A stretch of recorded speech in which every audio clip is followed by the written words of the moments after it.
द्रौपदीचा पण जिंकल्यानंतर आपल्या भरदार आवाजात दुर्योधनाने दुःशासनाला द्रौपदी जशी असेल तशी हात धरून फरफडत घेऊन ये अशी आज्ञा केली. पडत्या फळाची आज्ञा समजून दुःशासन द्रौपदी समोर गेला. अत्यंत हीन पद्धतीने तो द्रौपदीला म्हणाला, पांचाली चल, तुझा नवरा जुगारात हरून आमचा दास झाला आहे. आम्ही तुला सुद्धा जिंकलाय. तुझे स्वामी तुला सभेत बोलावतायत. असशील तशीच चल. भाऊजी, हे ठीक नव्हे. मी सभेत 4 चौघांसमोर येऊ शकत नाही. दासीला कसली आलेला मुकाट्यानं चल. बोलता बोलता दुःशासनाने तिचे मोकळे केस पकडून हिसडा देऊन द्रौपदीला ओढले. सुटण्याची धडपड करीत मदतीसाठी हाका मारीत द्रौपदी फरफटली जाऊ लागली. दुःशासनाने केसाला जोरदार हिसडे मारीत द्रौपदीला सभेमध्ये आणले. अरे चल म्हणतो ना. सभेत येताच द्रौपदीने हंबरडा फोडला. ती म्हणाली, या सभेतील सर्व सभासद गुरुतुल्य आहेत, पण एका अबलेवर असा अत्याचार होत असताना कुणालाच काहीच कसं वाटत नाही. सारं क्षात्र देश नष्ट झालाय का? अबलांच्या रक्षणाचा, भरत कुळाचा धर्म ते विसरलेत का? या सर्व सन्माननीय सभासदांना मी विचारते, जर युधिष्ठिरानं स्वतःला पणाला लावून हरवलं होतं तर तो मला कसं पणाला लावू शकतो? मी दासी कशी झाले? भीष्म, द्रोण, विदूर हे वयोवृद्ध, ज्ञानवृद्ध, तपवृद्ध मूग गिळून मान खाली घालून शांत बसले होते.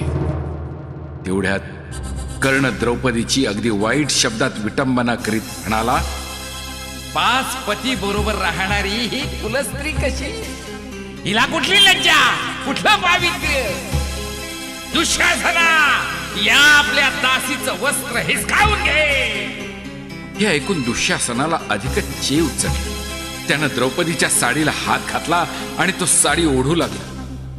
दीन द्रौपदी पाषाणाला सुद्धा पाझर फुटेल अशा आर्त स्वरात आक्रोश करू लागली. अखेर तिनं आपलं सारं भवितव्य परमेश्वराच्या स्वाधीन करून दीन स्वरात आक्रंदत कृष्णाचा धावा करायला सुरुवात केली. या घोर संकटात तिला दुसरा कोणीच त्राता उरला नाही. तिची आर्त हाक श्रीकृष्णाच्या हृदयाला जाऊन भेटली. शरणागत भक्तांच्या सत्वरक्षणाचं ब्रीद पाळणारा तो योगेश्वर क्षणात द्रौपदीच्या भावनांशी तादात्म्य पावला आणि मनानच तिच्या सहाय्याला धावून गेला. दुःशासनानं वस्त्र ओढायला सुरुवात करताच सारी द्यूत सभा थरारून उठली. कृष्णावर भार टाकून द्रौपदी हात जोडून डोळे मिटून कृष्णाचा धावा करत राहिली. सर्व सभासदांना एका दिव्य आश्चर्याचं प्रत्यंतर आलं. दुःशासन जस जसे वस्त्र ओढी तस तस त्याखाली एक नवं वस्त्र द्रौपदीच्या अंगावर तयारच असायचं. तिच्या शरीराचा तिळा एवढा सुद्धा भाग उघडा पडला नाही. दुःशासनानं ओढलेल्या वस्त्रांचा प्रचंड ढीग झाला. अखेर तो श्रमाने थकून खाली कोसळला. दुःशासनाचं निर्लज्ज कृत्य पाहून सर्व बंधनं झुगारून भीम ताडकन उठला. गंभीर आवाजात तळतळून त्याने घोर प्रतिज्ञा केली, या पातकी दुःशासनाची छाती माझ्या हाताने फोडून त्याचे उष्ण रक्त मी प्राशन केले नाही तर मला अत्यंत हीन नरकात पडावे लागेल. ती भयंकर प्रतिज्ञा ऐकून सर्वांच्या अंगावर सरकन काटा उभा राहिला. भीष्म, द्रोण, विदूर या सर्वांची असमर्थता पाहून दुर्योधन दर्पोक्तीने म्हणाला, तू आमच्यापैकी कोणाचाही स्वीकार कर आणि सुखात राहा. असं म्हणत भर सभेत सर्व वडील मंडळींसमोर त्याने आपली मांडी उघडी करून द्रौपदीला दाखवली. तो हिडीस प्रकार पाहून भीम चवताळून उठला आणि त्याने प्रतिज्ञा केली, युद्धात तुझी हीच मांडी छिन्न विच्छिन्न करून मी तिचे तुकडे तुकडे करीन. अखेर गांधारीने परिस्थितीचं गांभीर्य ओळखून धृतराष्ट्राला भानावर आणलं. त्याने द्रौपदीला वर मागण्यास सांगितले.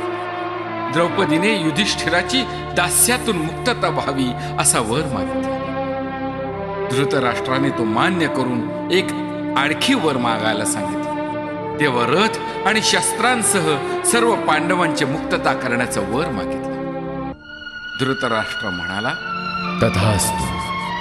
युधिष्ठिर आपल्या भावांसह धृतराष्ट्रासमोर हात जोडून उभा राहिला आणि म्हणाला, आता मी काय करावे अशी आपली आज्ञा आहे? युधिष्ठिरा, झाले गेले विसरून जा. दुर्योधनाने शकुनी आणि कर्णाच्या सहाय्याने अतिरेक केला.